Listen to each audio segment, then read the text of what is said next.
જૂનાગઢના કેશોદના અજબ ગામે વાડી વિસ્તારના કૂવામાં દીપડો પડ્યો હતો અને ત્યારે સામાજિક વનીકરણ રેન્જ આરએફઓ સહિતની ટીમે ઘટનાસ્થળે પહોંચી દીપડાનું રેસ્ક્યુ કર્યું હતું.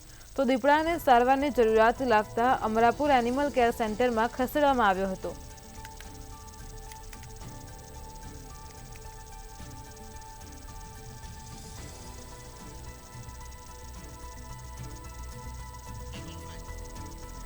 તમામ ટીમો દ્વારા દીપડાનું રેસ્ક્યુ કરવામાં આવ્યું છે.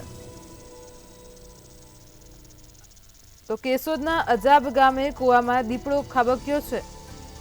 બ્રેકિંગ ન્યૂઝ સામે આવી રહ્યા છે. સામાજિક વનીકરણ રેન્જ આરએફઓ ઘટના સ્થળે પહોંચી ગયા છે, રેસ્ક્યુ ઓપરેશન હાથ ધર્યું છે.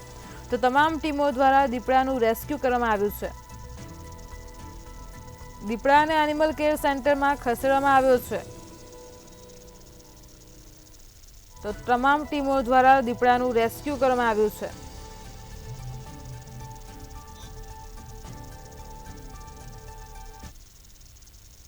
મારું નામ કણસાગરા રમેશભાઈ કાનજીભાઈ.